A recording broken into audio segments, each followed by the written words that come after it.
Okay, if you've been looking up and you've been fortunate or otherwise, and you have been able to see some of the very strange goings-on, you'll know what we're going to be discussing this hour, and that is the ever-increasing number of sightings of machines up there of some kind. I don't know if they're biological machines or mechanical machines or interdimensional machines, but there's something going on.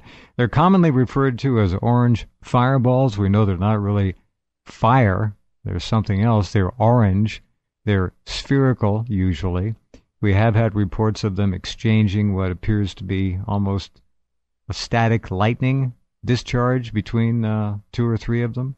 Unusual formations, changing directions. In the case of the L.A. overflight of, I believe, 9 objects, several of them came to a complete stop and then resumed their transit a minute or so later. There's a lot going on out there, and Peter Davenport is right in the middle of it all, getting reports literally around the clock. Peter, welcome back. Thanks for being here. What in the world is going on? Yeah, thank you, Jeff. Thanks for making time available on this important subject. I don't know what's going on, but I've never seen anything like this in the 17 years that I've been director of this operation, the National UFO Reporting Center. People have asked me for decades now, Jeff, about trends in the reports. Is there any geographical trend or temporal trend, or are the number of reports increasing or decreasing? And I've always had to say, no, I don't really see any trend at all here, but this is one exception. Okay. I've never seen as many reports. In the 17 years I've been doing this, I've not seen as many reports as I've seen over the last roughly 2 months or so. In point of fact, I think I could take it back 13 months is when these orange or red fireballs started being reported in large numbers to us.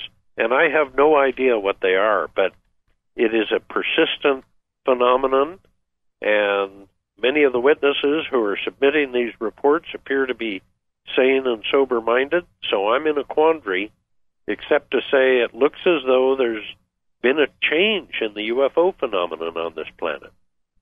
This is a very substantial change.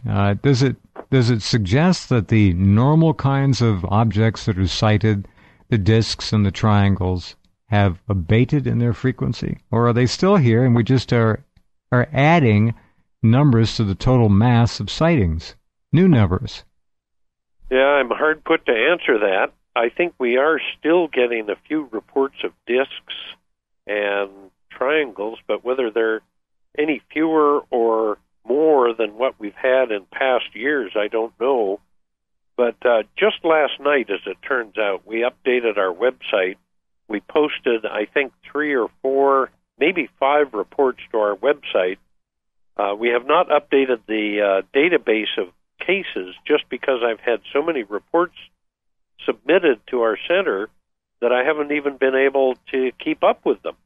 The volume of unproofread reports is actually increasing, not decreasing, as I try to proofread them and get them posted. Sure. But are these Peter? Are these orange objects coming off a very similar template in the descriptions you're hearing, or are they varying? Do we get some that are elongated, elliptical, some that are round, spherical, some that blink off and on? What are the differences? Or are they pretty much holding, as we've seen and heard in the past, to a fairly routine kind of configuration? Well, before I could really answer that question definitively, being a scientist, I would want to look at each and every one of the reports. That's the obsessive-compulsive half of my personality. But I'll take a flyer. I'll take a leap here, Jeff, and say that there is a similarity between reports. Oftentimes, a person will see one orange light. It will drift up, and then the witness's eyes will go back to where he first saw that first light, and lo and behold, here comes a second light. In other cases, they'll appear in different clusters. There will be 3 or 4 lights together, and that will be followed by 3 or 4 lights, and then another cluster. In fact, our listeners tonight can go to our website, UFOcenter.com, and they can read on the home page a report that came from Florida on the 14th of July this year. In fact, the 14th was a very busy day. I think we took about 30 or 40 reports on that Saturday night. We were just inundated with reports from all over the country. But in the case of Florida, a man and his wife, very sophisticated people. I've talked to them at length. They're very eloquent. The husband is a successful businessman. The wife is a teacher.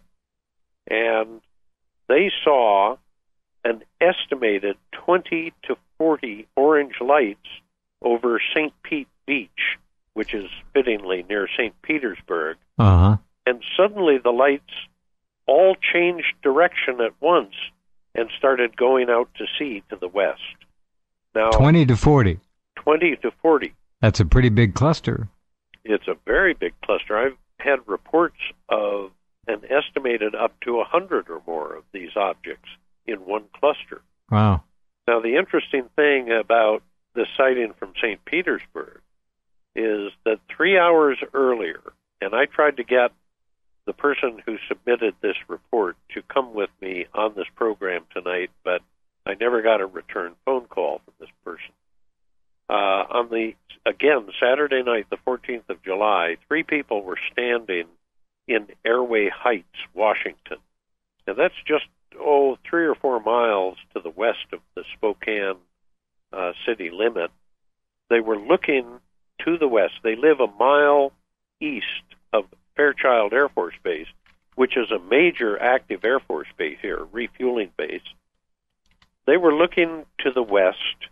I can't get too detailed here, but they're quite familiar with Fairchild Air Force Base and its airspace. They saw a red and a yellow light about the size of a very large star in the night sky below overcast, maneuvering all over what they assumed to be the airspace above Fairchild, above the runway at Fairchild Air Force Base. Now, several days after I received their written report, I contacted the Public Affairs Office at Fairchild, and they're doing everything in their power, I believe, to ignore me, to make me go away.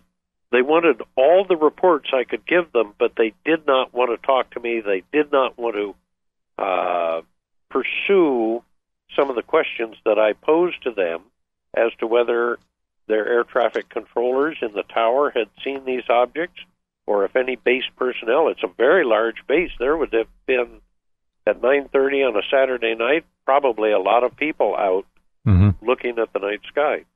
So what these things are, I have no idea, but the phenomenon appears to be very real. It's being reported by a lot of very capable, very reliable people, and it's mysterious, Jeff. Peter has brought on people. I'll never forget the one gentleman in, what was it, 1935 in Alaska? Something like that? Was that what it was? October 36, good memory. Wow. Mr. Elger Berg, the late Mr. Elger Berg. Yeah. In fact, I often play that audio clip. They were hitchhiking into town, and this is what happened to them. We'll play the whole thing. Here we go. In the fall of 1936, 27 miles out of Anchorage at a place called Eklutna, and another fellow and I were hitchhiking to town. Kind of stupid since the temperature was below 20. However, we were 6 miles at least away from the camp. We saw this light, and we said, "Oh boy, a truck's coming." Well, anyway, all of a sudden we realized this thing was up in the air, and we couldn't figure out what it was. And before we knew it, it was right above us, and it had kind of a blue-green light in it, and it made a sound. And I never heard that sound again until I heard the first jet engine shut down, kind of a low whining sound. And this fellow, his name was Peterson, him and I dove into a snowbank, and we watched it. It passed overhead, and it looked like it was going to run right into the mountain to our right. When it got to the mountain, this thing went over the top and down the other side. And we said, that does it. We're going back. We don't know where it was, but we thought it was something secret the government was doing. Okay. It looked like it was cigar-shaped. However, as it got away from us, it looked more like a flat iron. Uh-huh. You know, it was wider at the back than it was at the front. Okay. Could you... Well, I'm sure that we had that in our sights over 3 minutes. Okay. Because it was not moving very fast, and it was less than 1,000 feet. And this is the part that really frightened us.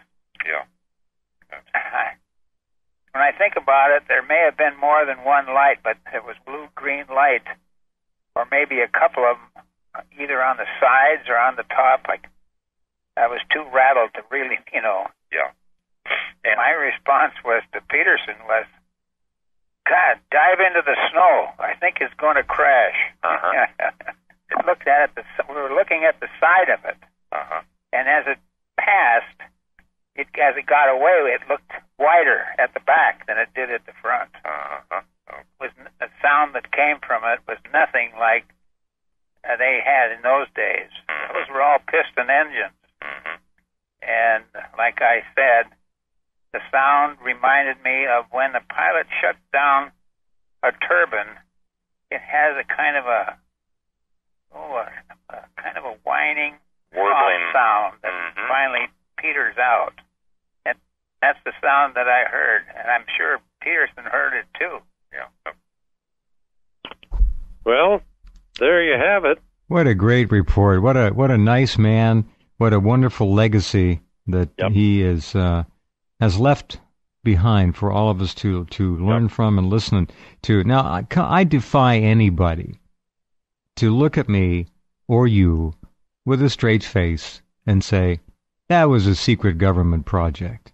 Yeah. In 1936, when they were flying Stearmans to train the military pilots? Yeah. Come on. It obviously was not anything from this planet, Jeff. No. And scared the daylights out of both these men. I asked Mr. Berg whether he was still in touch with his buddy Peterson. I wanted to get a report from Peterson. Oh, yeah. But they had lost contact decades earlier.